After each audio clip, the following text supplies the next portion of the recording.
Hello, I'm Luke Nella and welcome to Season 4 of Best Replays of the Week. Since we've been away for so long, let's go and get our engine started. So, this week we have a top gun from a feeble scout, a fearless sniper, and a time-sensitive defender. Let's begin.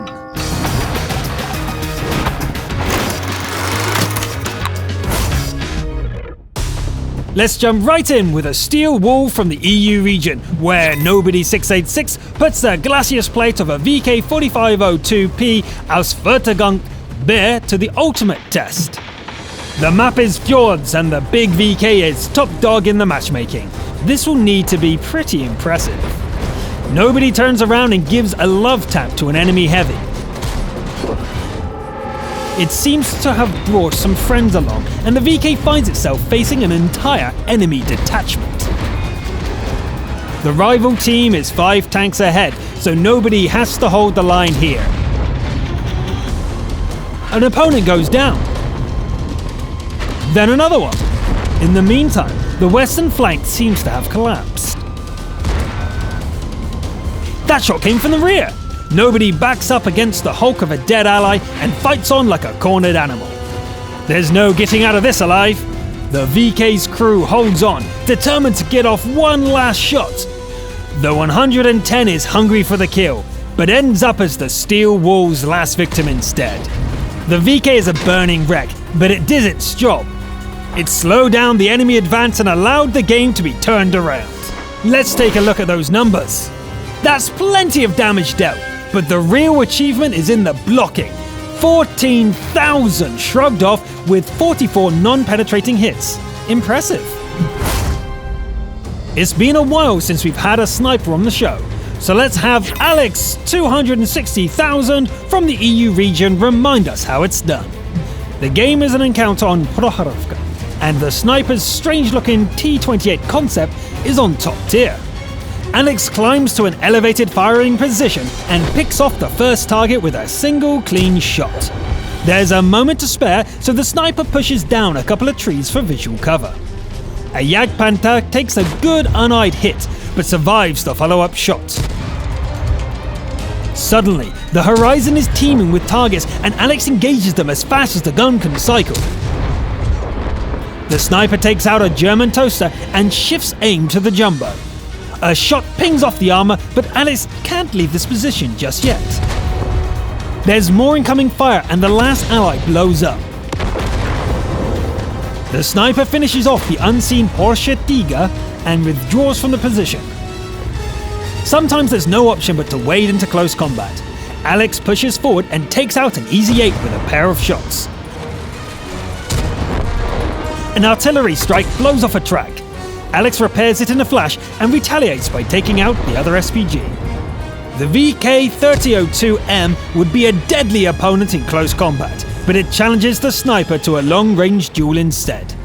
The remaining SPG survives the first hit, misses its shot, and gets taken out. The VK still doesn't want to close the range, and it can't beat the sniper at this game. It's over. Well done, Alex. You gave us a nice display of sniper tactics in the early game and went fearlessly into close combat when the situation called for it. This week's Top Gun comes from the American servers, and it features the MT-25 as a somewhat unlikely killing machine.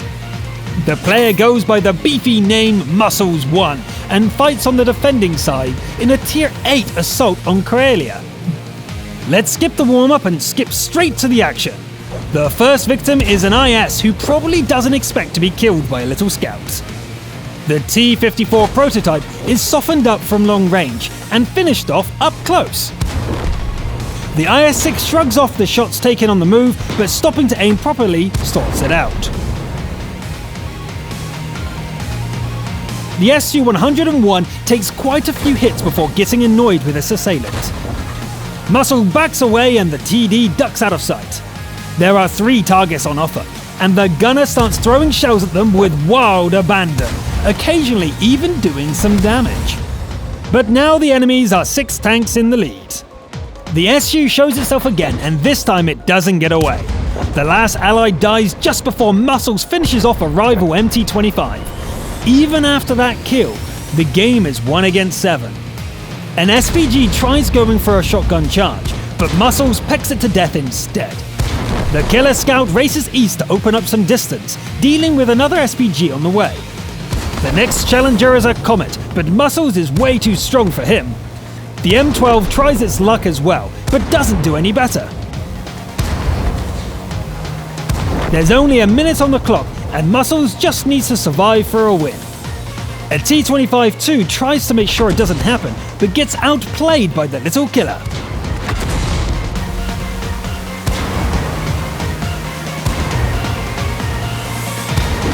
Just 17 seconds to go.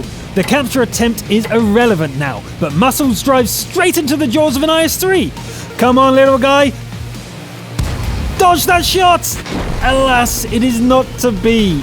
The IS-3 lands its shot just as the clock reaches 0, and the game ends in heartbreak. Muscles 1 must have been gutted. What an amazing killing spree, with a tank that most people wouldn't consider all that strong. You're definitely our Top Gun of the week. Now we'll hop back to the European servers for a somewhat unusual invader game from Sir Numbskull. The WZ-111 Model 1-4 is a top tier in a battle for the steppes. Sir Numbskull heads east and starts pushing towards the enemy base. There is some opposition along the way, but nothing the Big Heavy and a couple of friends couldn't handle. The Su-152 is a juicy target, but a T-44 makes a nuisance of itself. Luckily, the invader has brought some friends along, and both opponents get taken out with quick efficiency. There's another defending TD here, but not for long. The way to the enemy base is clear, but this invader prefers guarding the cappers to sitting in the circle. Sir Numbskull takes a 540-meter sniper shot at an ST-1 and heads west to keep the opponents away from the circle.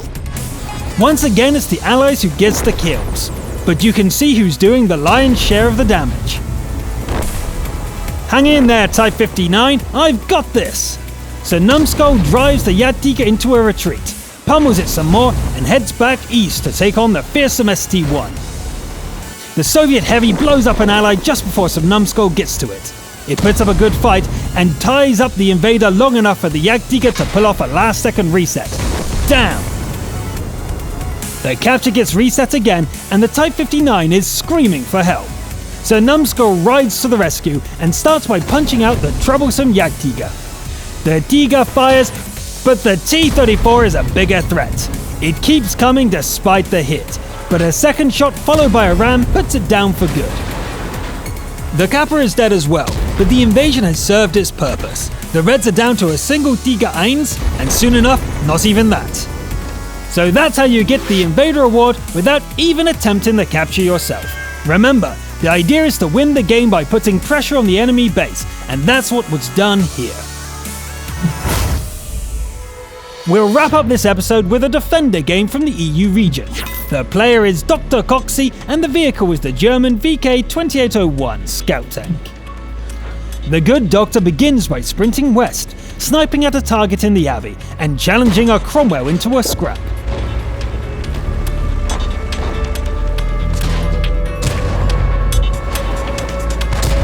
The push seems to be going well, so Dr. Coxey heads for the high ground to help out. However, by the time the VK gets there, all friendlies have been wiped out. The remaining teammates are going for another attempt. At first, Dr. Coxey follows, but soon sees that the situation is hopeless and breaks away just in time. Eek! Now it's just the Doctor and a single SPG against 7 hostiles. Well, it's time for a hero to step forth.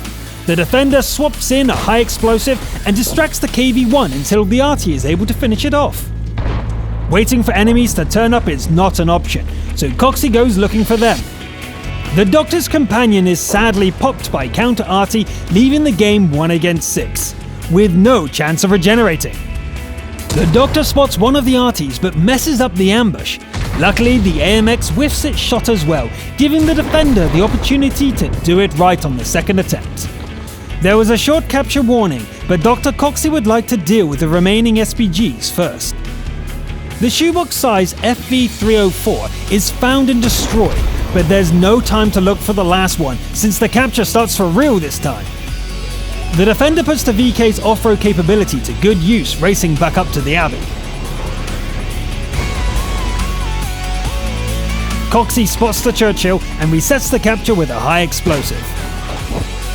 Spotted, and the Tog is there as well. The defender backs off for a bit, returns and tickles the Churchill some more. This isn't good. The heavies won't keep missing forever.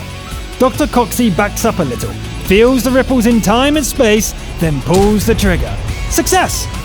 That shot with a derp gun delivered an uneyed reset from 69%. The Doctor drives away pleased as the frustrated Kappa gives up. The inactive Skoda in the enemy circle gets a heat and an uneyed follow-up.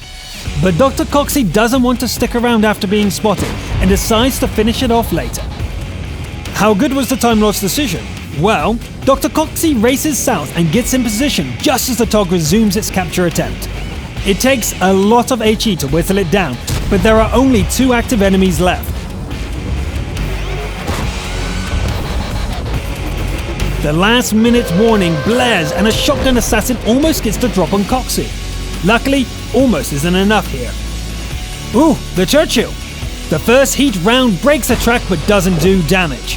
The second shot is uneyed and Dr. Coxey decides to relocate. The blind shot worked, but time is now critically short. A snapshot misses, wasting more, and by cruel irony, an HE round leaves the enemy with 5 hit points. The Churchill has given up, but it doesn't matter anymore. If only Dr. Coxey had taken one more shot at the Skoda in the enemy base. A shame about the draw, but it was still impressive play with a VK scout. Dr. Coxey played an almost perfect game with both hearts in their mouth.